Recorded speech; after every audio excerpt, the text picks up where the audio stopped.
This is an initiation into really, really deep esoteric material that has been hidden from humanity for millennia. Why is this knowledge hidden away from people? To what ends? The knowledge of the occult is not commonly known. That's why it's not the exoteric. It's not given to the masses. It's the esoteric. It is reserved for the few. And there's a reason for that. It's been deliberately hidden away and kept from the general public in order to create and maintain a power differential. Because if someone else is an extreme level of knowledge, they know how something works. Like something as trivial as how human consciousness works, how human motivations work, how human perceptions work, how human beings can be manipulated. If somebody has deep knowledge of that information, and there's a whole bunch of people who have not one iota of how that works. What kind of a number do you think somebody can do on people like that? From my years of being inside occult traditions that are very, very dark, I'm telling you, this is what they don't want you to know. So what this presentation constitutes is a master key that unlocks all the locks to all the doors on all the cages.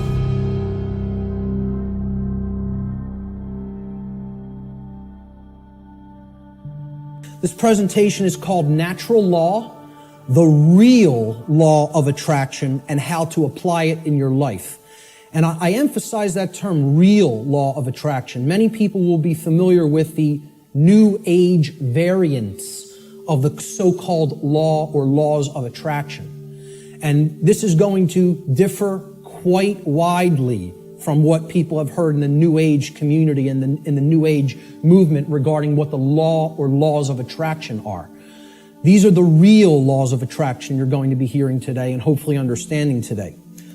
Human beings should consider with great care where their information comes from, the source for the information. And this is because by refusing to present certain information and by influencing people to dismiss, to dissuade them from looking into certain information because they're telling you that it's unimportant or unnecessary to consider, many modern institutions like media, like so-called education institutions, are seeking to actually control human perceptions, or let's call it outright what it really is, to control the mind, okay? And therefore, to limit what human beings may even come to understand, and therefore by limiting what they are coming to understand, they're actually limiting what they're able to do, what they're able to change, what they're able to create in the world, okay? So you have to be skeptical of where your information comes from. And that's why I tell people at the very beginning in my lectures, do not believe me. The worst thing you could do is believe what I'm telling you.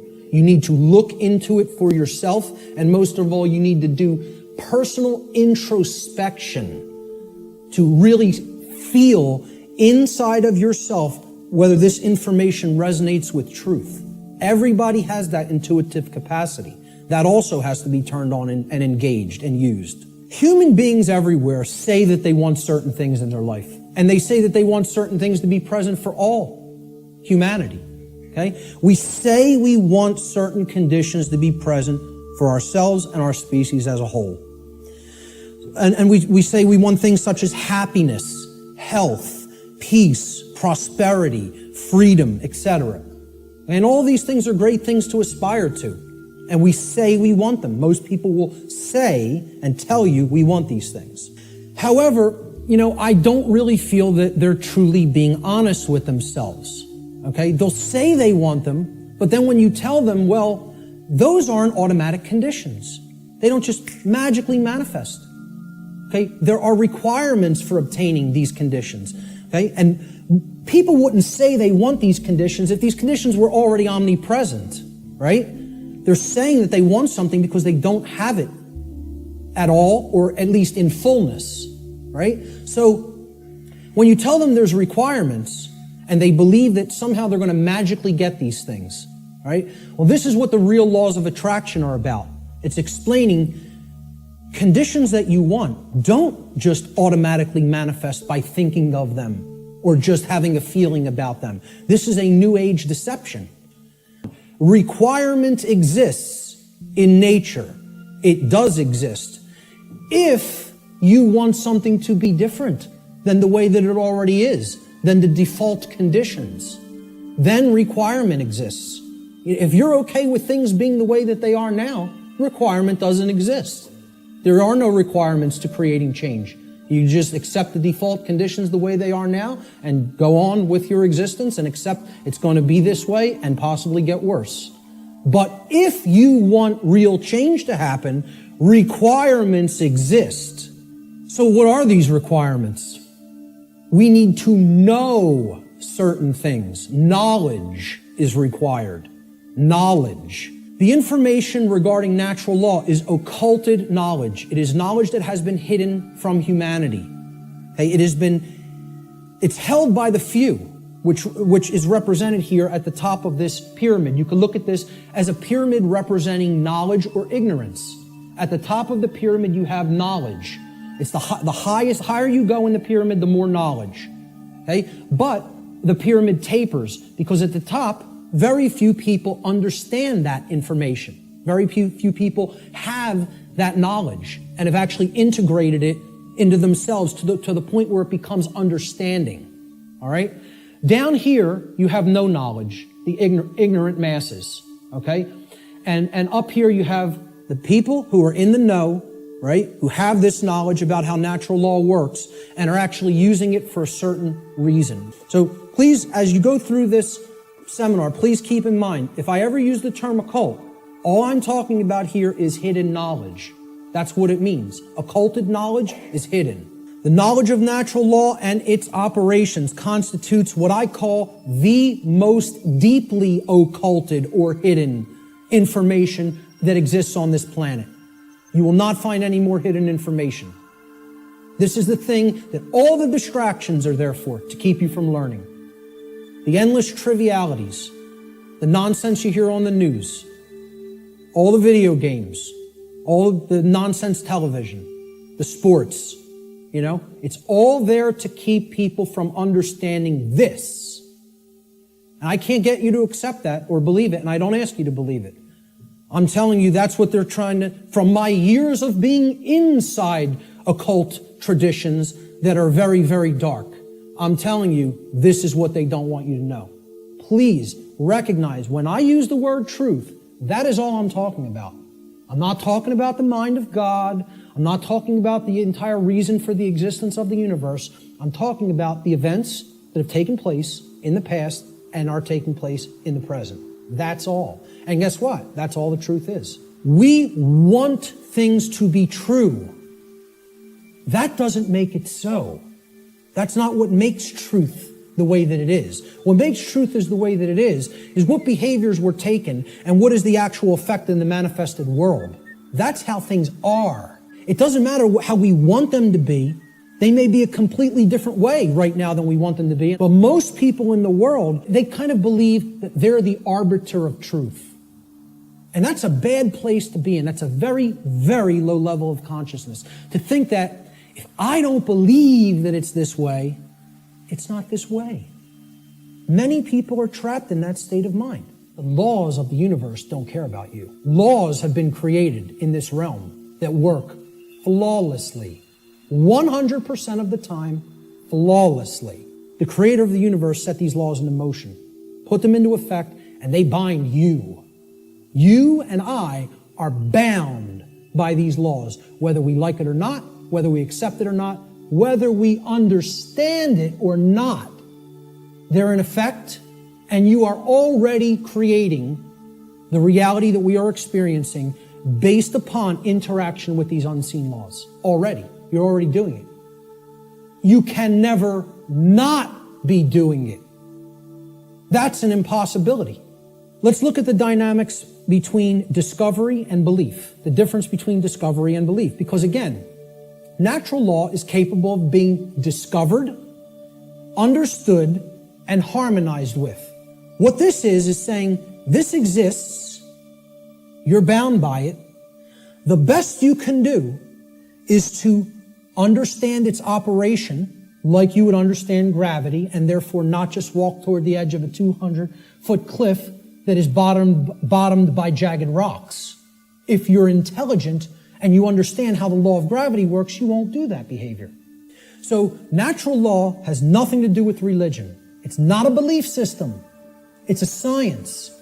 It is a discoverable operation that is already in effect that we can either understand and align our behavior to, or remain ignorant of and suffer as a result of that ignorance, because it's already in effect and already has a binding effect upon you and your behaviors and everyone's. So when it comes to belief, and anybody that was trying to propagate a religion wouldn't put this slide up here. When it comes to natural law, it works just like gravity. So the clown that's going to jump over the cliff saying, I don't believe in gravity, what's going to happen? Down he goes.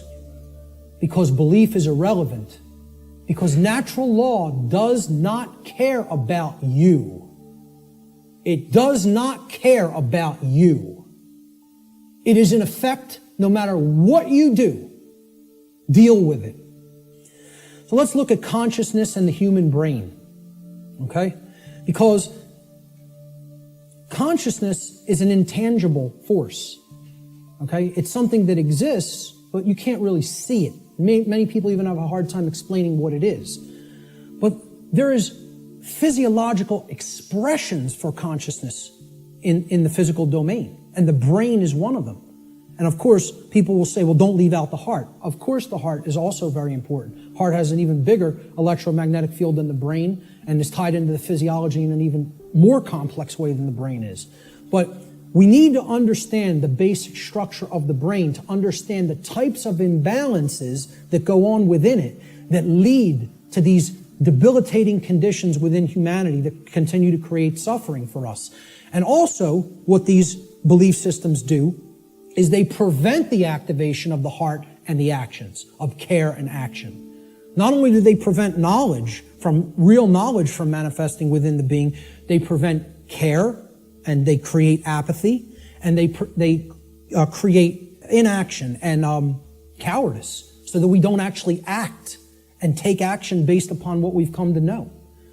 So let's look at how the brain and consciousness actually work. People will also try to give ridiculously overcomplicated and mystified definitions of what consciousness means. And many people are even scared of the term, okay? We have to demystify these terms and bring them down to real simple English and real simple concepts that the average person can grasp, okay? And stop trying to make it more complicated than it is. Being conscious of something, meaning having consciousness of it, is an ability of the being to recognize patterns. Remember, this is all about pattern recognition. To recognize patterns and meaning with respect to events that are taking place or have taken place, okay, both within oneself, okay, in the inner realm, in the lesser realm, the realm of the individuated consciousness, and in the realm in which the self exists and operates, the macrocosm. So it's our ability to accurately perceive truth of what has happened and what is happening. That's consciousness. That's consciousness. And it's made way overly complicated by people.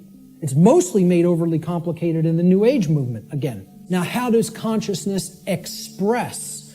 There's a difference between what it is and how it expresses in our life.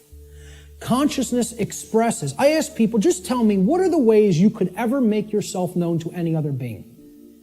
How can any other being come to know who you are in this incarnation, in this physical manifestation? How could they possibly come to know you? How could you manifest yourself or make yourself known to them? And there's only three ways: thoughts, emotions, and actions. Okay? And I would say speech falls into the line of the combination of thoughts and emotions. And speech is also a form of action.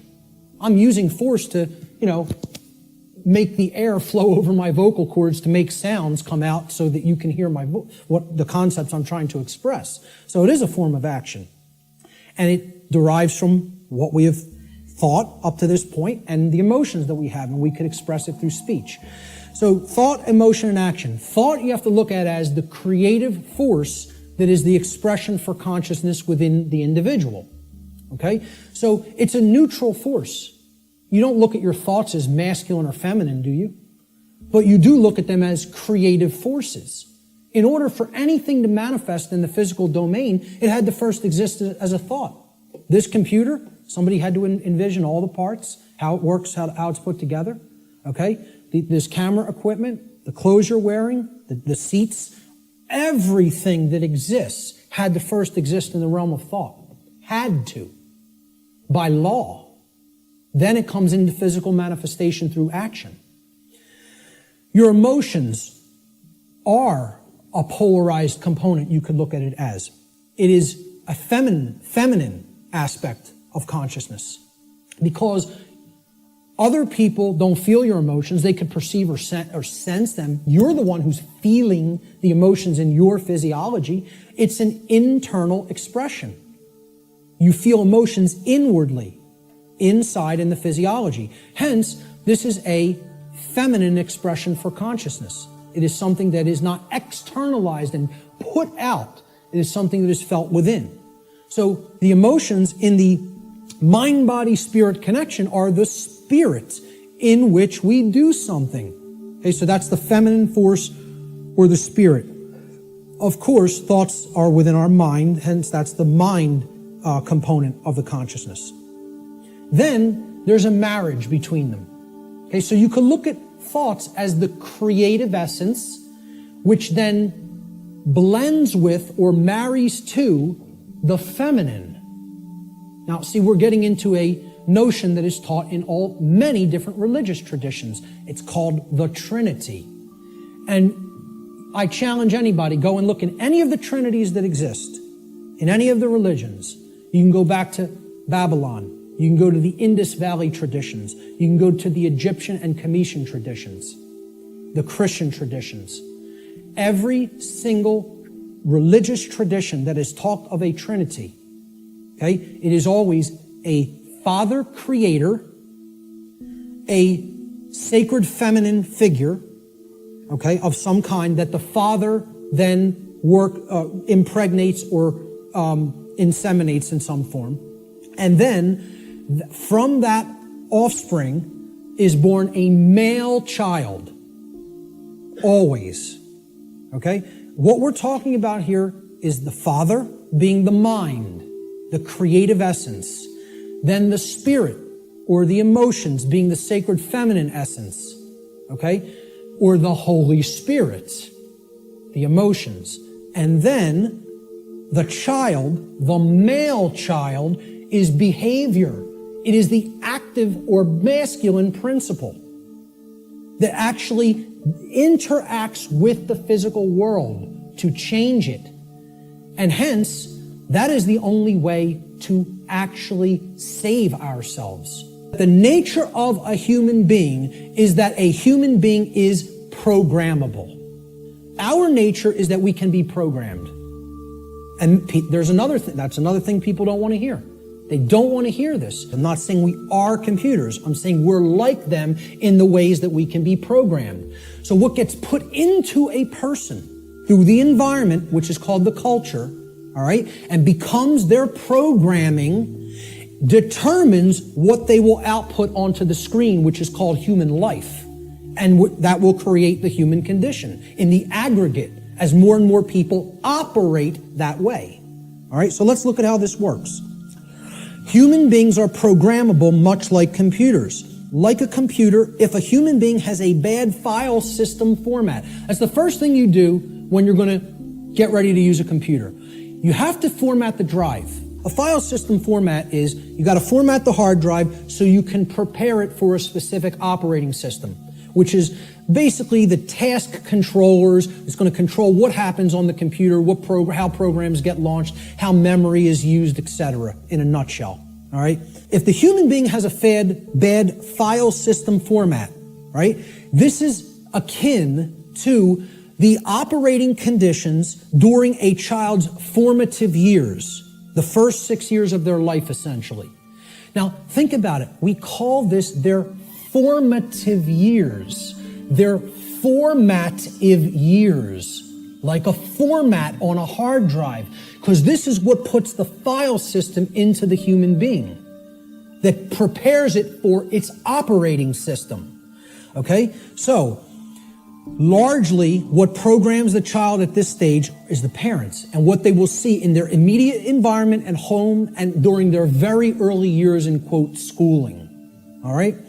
Now, if, like a computer, if a human being also has a bad operating system, again, they are basically providing a platform that other programs will run in, and they're providing a graphical user interface. This is your culture. The operating system is the culture in which the programs run, okay? So let's say if you have a bad operating system, meaning you're already surrounded in a bad environment, in a bad culture, right? That's also going to negatively impact the output. And then they have bad software programs. Now, these are the programs that you run. Now, if I didn't have a good presentation piece of software, my presentation might come out sloppy. It might crash in the middle of it. It might not display the graphics or the text properly. Okay? So you got to make sure you're working with good, reliable software as well. Now, what the software is the belief systems, what the person has taken into the mind and is processed and made part of themselves. And now, if all of those things are bad, we have three bad components. The format is bad, the file system format, which is the formative years of the child. Okay? The culture is bad, meaning they're already growing up in a bad culture or in a culture that condones moral relativism, etc., and doesn't understand natural law. And the software programs that have been input into the child are bad, meaning their belief systems, okay? What do you think the output of that, quote, computer is going to be like? Is it going to be good? Is it going to be chaotic?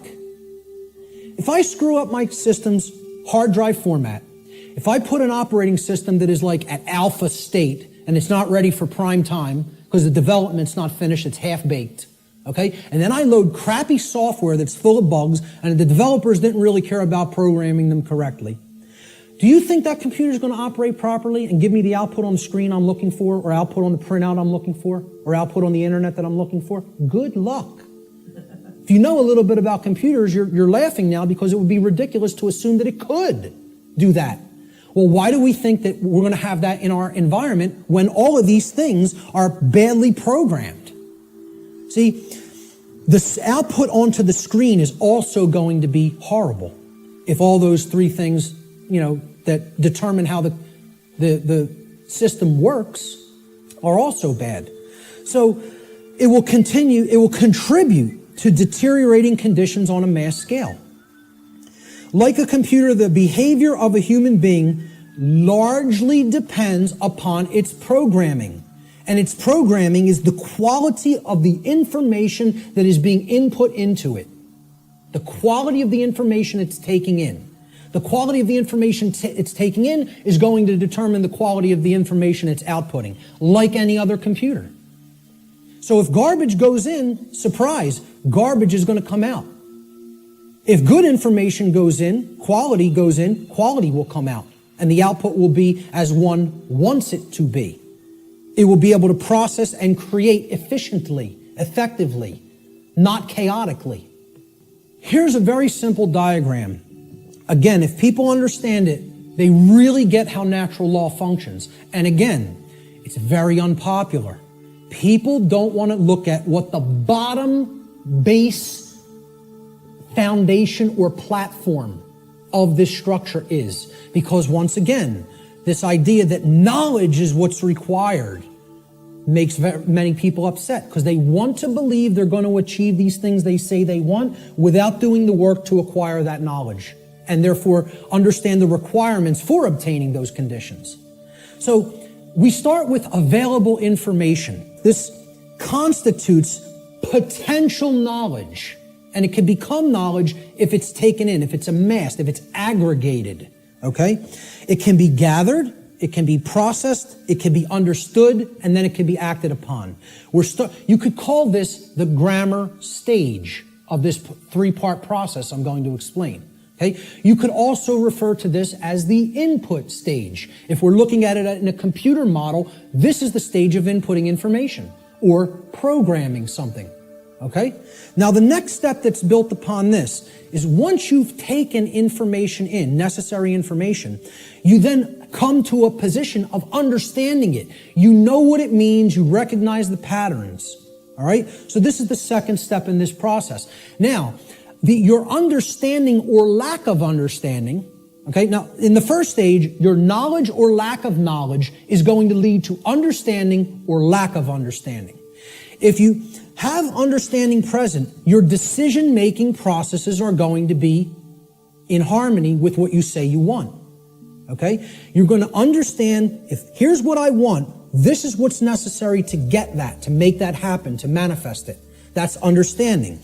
It's a decision-making process that happens within the mind.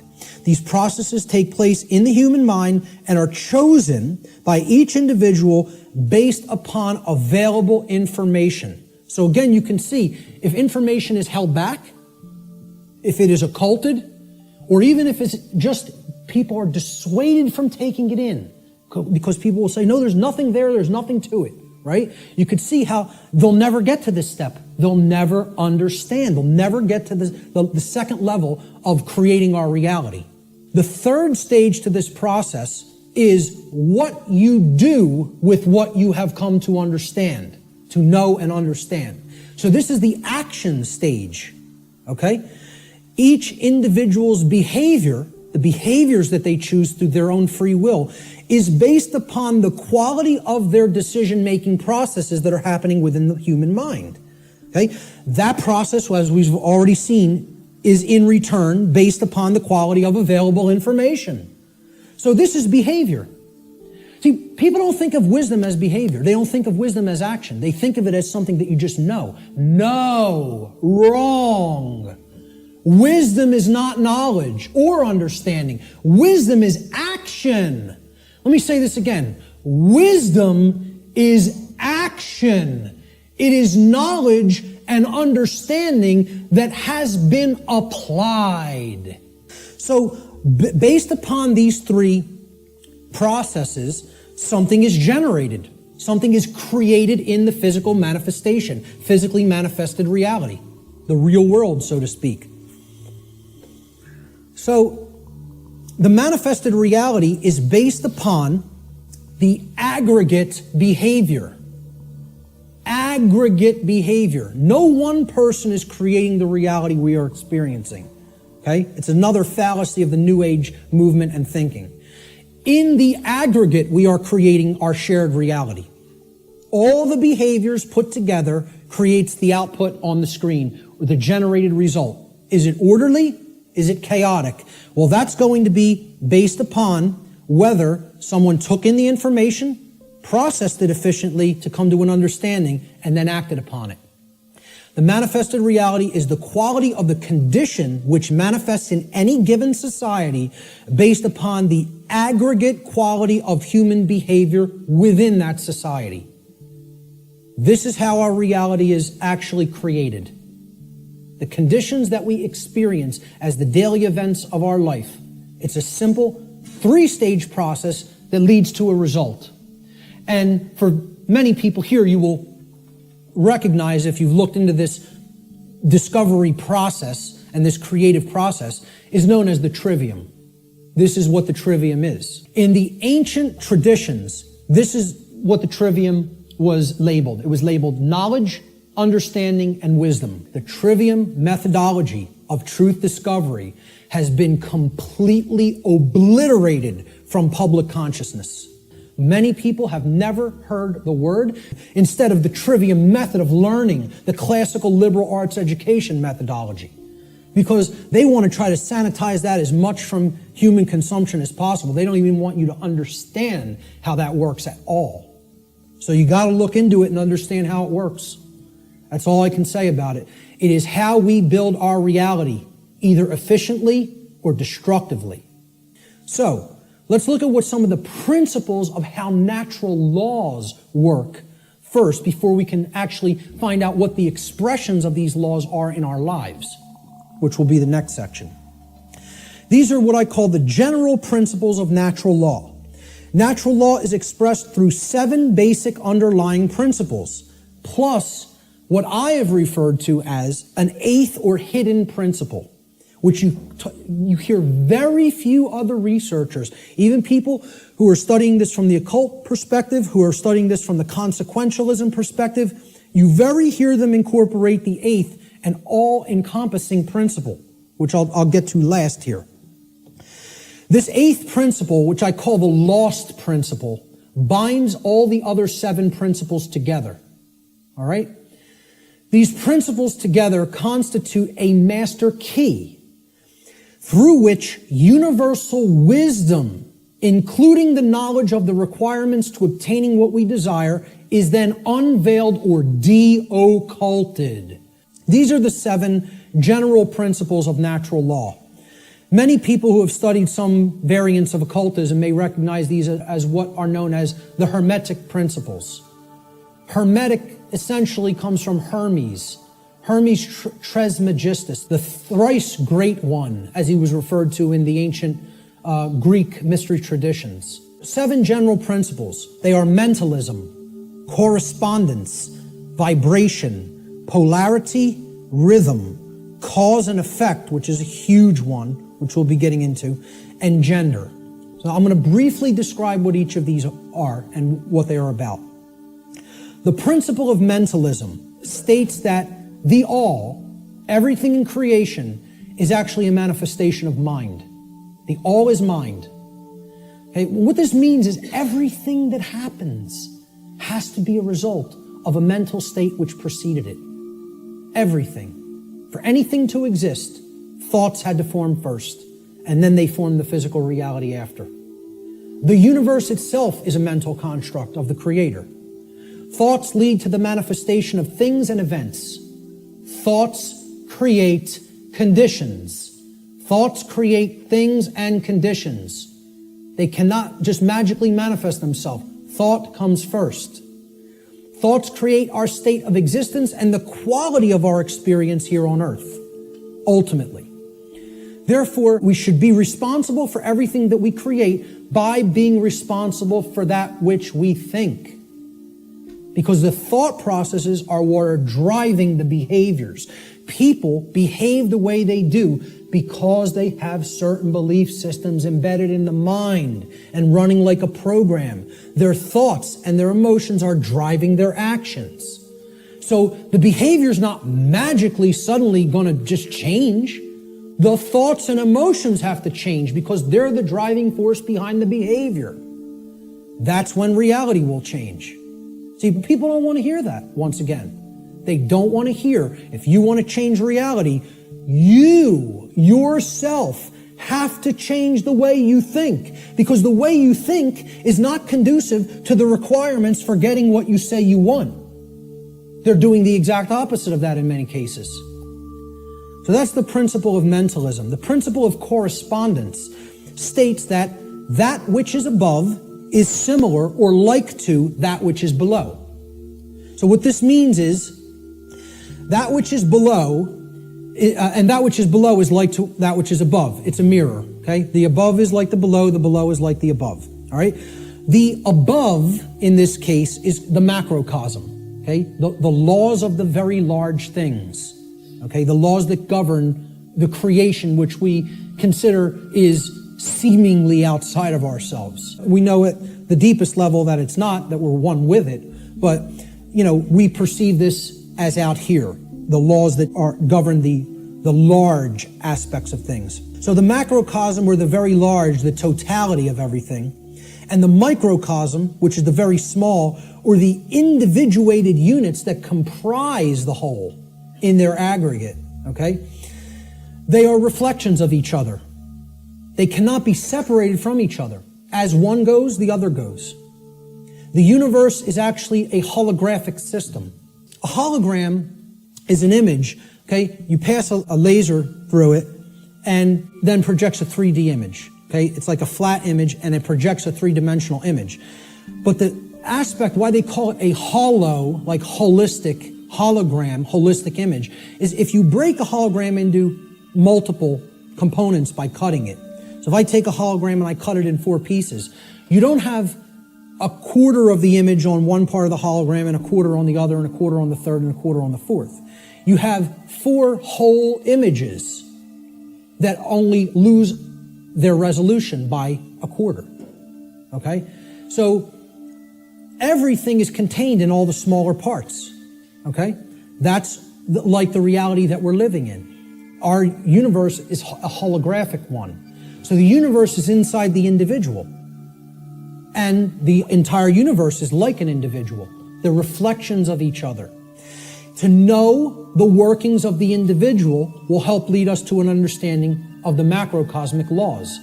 Similarly, to learn the macrocosmic laws will help us to learn the way that consciousness within the individual functions.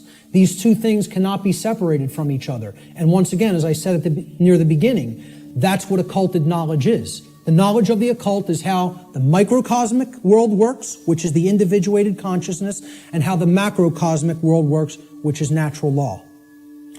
So the other part of the principle of correspondence is that our reality is also fractal in nature. Now, if you studied fractals, these are self-similar mathematical generated patterns. Okay? We see this through things like Fibonacci sequence in mathematics, and this is repeated endlessly throughout nature. Okay, so you look at the structure of the atom, and it's similar to the structure of the solar system, which is similar to the structure of the galaxy. They work the same way. They look the same. You pull back enough, you'll keep seeing the same pattern repeat. The principle of vibration simply states that there is no such thing as rest, as dead or non-motion. Okay? Death, in that sense, is an illusion, because true death would be the cessation of all motion and energy. There is no such thing. It doesn't exist. You cannot go anywhere in creation where something is at complete rest. Everything moves, everything vibrates, and at the most fundamental level, the universe and every single thing which comprises it is ultimately pure vibratory energy that is manifesting itself in different ways, different frequencies, different vibratory forms. The universe has no true solidity as such, as we imagine solidity at the macrocosmic level. Matter is merely energy in a state of vibration. And what this is, if we truly understand this, and many sciences are now finally really understanding this and trying to propagate this knowledge out into the public, we will come to the understanding that this is a spiritual construct for experience to be gained, to have an experience and learn and grow in consciousness. That's what the purpose of this whole thing is for. Nothing is truly solid. You know, it's again, like we say, we are spirit having a human experience. The whole universe is spiritual, having a experience in solidity. All right? That's how you have to look at the principle of vibration. The principle of polarity states that everything has a dual nature to it. There are polarities in everything that exists. Okay? Everything has poles. Everything has its pair of opposites. However, opposites, they are identical in nature, but they're different in degree. So let me give you an example of what that means. Are hot and cold really opposites? Or can we simply look at them as the presence of heat energy or the absence of heat energy? Meaning that they're the same thing, energy. And whether it's concentrated in a specific area, which would make it hot, or whether it's absent from a specific area, which would make it cold. Okay? That's what hot and cold are at the fundamental level. At our level of perception, they're opposites, but at the fundamental level, they're the same thing, energy or lack thereof. Just like those 3 stages of the trivium. Are knowledge and ignorance the same thing? Yeah, actually they are. Because truth is always present. It's a matter of whether it's taken in and processed, or whether it's refused to be taken in and it's not processed. Extremes can meet and blend and, play with each other, like as depicted in the yin-yang symbol, masculine and feminine. They need to be blended. And at some level of reality, everything that is seemingly contradictory may be reconciled. Now again, I stress the term at some level. At the unified field level, everything is consciousness, pure consciousness. Let's look at the principle of rhythm. Everything flows out and in. Everything has its tides. All things rise and fall. Okay, so everything has a rhythm to it or a swing to it. There's tendencies that exist in energy. The pendulum swing manifests in everything that we undergo, everything that we perceive. The measure of the swing to the right is the measure of the swing to the left. It's just an opposite. It's perceived as an opposite. Rhythm will compensate. Now, how this should be understood when we are talking about natural law is many people will say, well, that's just the way the tendency is moving us. It's just the way the tide is taking us, right? But that's not really accurate, okay? We can't look at these things as that the rhythms are set in stone and it has to be this way now, right? One of the things that a lot of the Hermetic tradition taught regarding these laws, these principles, were they can be overcome by higher levels of consciousness. Okay, this one was one of them. Rhythm is a principle that is a tendency for something to swing a certain way.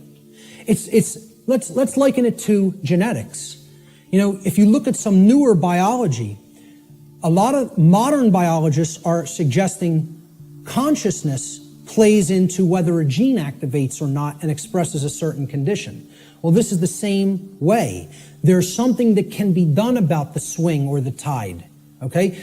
Let's look at it as you have a boat. You want to row the boat out to sea, right? You have to get past the tide. You have to get past the breakers and the waves. And if that tide's really strong at high tide, it's going to be very much more difficult. You're going to have to expend more energy to get it out to sea. If, however, you were taking it when the current's moving out to sea, okay, there's a flow that's moving outward deeper into the ocean, and you start rowing that boat then, you're going to be able to do it much more easily. Okay, so if there's winds pushing along a plane, it's going to have to expend less energy, it's going to get there more quickly, okay, because it's adding to the energy. If, however, you're flying against the wind, you got to expend a lot more energy. It's just a tendency. You can still get to where you want to go, you may just have to exert more effort. So that's the principle of rhythm. This is the principle here in natural law that most fits in with how I'm using the term natural law today, cause and effect. Many people, again in the New Age community, don't want to believe that there's causes and effects, and that effects are driven by causes that, come first and then manifest conditions. So the principle of cause and effect simply states that every cause has its effect and every effect has its cause. Every single thing that occurs happens according to law. All right? Chance is a name for law, a law not recognized. There are many planes of causation, but nothing escapes the law. So again, is there free will? Yes, there is free will. But is there free will to ignore law without consequence? No, there is not. That's the limit of free will. Free will is operating within boundary conditions that I'm referring to as natural law. It's a series of laws, actually, okay? Free will operates within these parameters or boundary conditions that cannot be exceeded or gone beyond without consequence. Oh yeah, you can break natural law. Yes, you can break it, but you cannot break it without consequence. You cannot break it without consequence, negative consequence. And that's why this body of knowledge has in the past been referred to as consequentialism. It is the knowledge of how consequences are generated by our free will decision-making processes within the boundaries of natural law. So this is the law of cause and effect, the principle of cause and effect. And I think this image, I was searching for images that encapsulate cause and effect, and I found this cartoon, and I think it does it brilliantly. Most of all, because will the effect happen immediately? No, it will not happen immediately. There is a time lag. You set the cause into motion. The universe is going to intelligently bring to you, through a rearrangement of all the dynamics that it needs to rearrange, the effect of what you've generated by setting that cause into motion. And there is a time gap between the cause going into place and the effect coming around and hitting you. This is why the pattern recognition of cause and effect is more difficult, because it is separated by a time lag, by what we perceive as linear time. For some people familiar with my work, you've seen me break down the Matrix trilogy. And the law of cause and effect is brought forward extensively in the second Matrix movie, The Matrix Reloaded. And the scene that encapsulates this the most is the character of the Merovingian, who tells to the heroes who want to be free from the Matrix and its control, okay?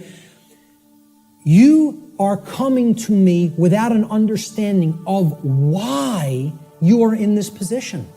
You don't understand the causal factors that have led to the current conditions that are in place. Therefore, you are coming to me with no power to affect change. You are powerless. So why should I help you? You're powerless because you lack knowledge and understanding of what set these events into motion. Why? The question why, he says, why is the only source of real power. Without why, you are powerless. He's talking about cause and effect, and he says it specifically. Causality, he calls the only real truth. And this is the villain. The words of truth come through it's a big technique in Hollywood too. The words of truth are spoken by the villain in the movie or in the series.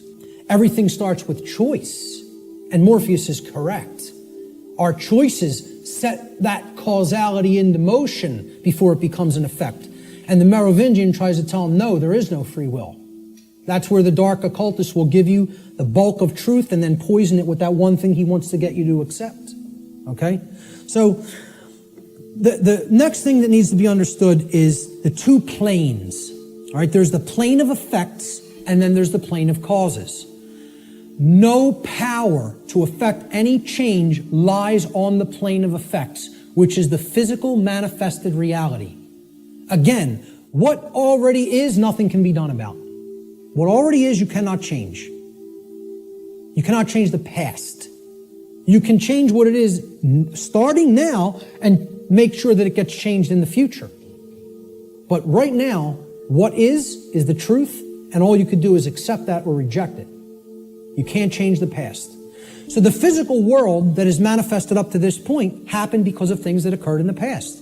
The causes happened in the past. Nothing you can do about that right now. No power to affect any change lies in the world of effects. Cannot be done.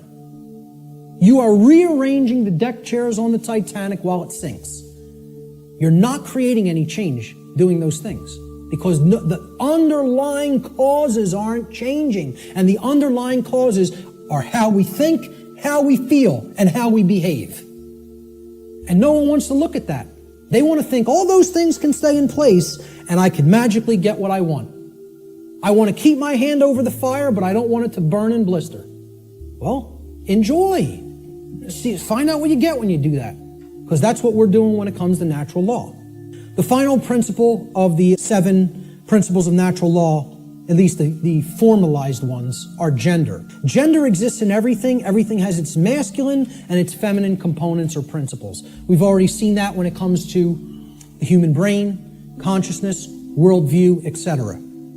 Gender manifests on all planes of existence: spiritual, mental, physical, everything. Okay? Very simple concept. What I want to briefly talk about is mental gender. Mental gender is the state of coexistence between the masculine and feminine aspects of the mind. Our left brain hemisphere largely facilitates the masculine aspects of the mind, or the intellect, logic, analytical thought, linear thought processes, while the right brain hemisphere largely facilitates the feminine aspect, or intuition, meaning creativity, compassion, and holistic thought processes. This next section is what I call the lost principle. This is the 8th principle of natural law, which binds all of the other principles together. Okay? It is what I would call the encapsulating principle. Okay? It's the container inside which all the other principles fit very nicely and neatly. However, it's lost. Here's the 8th circle, the seed of life. Now, what happens from a seed? It grows. It generates something. It creates something. A seed has an outer casing, an outer shell, okay?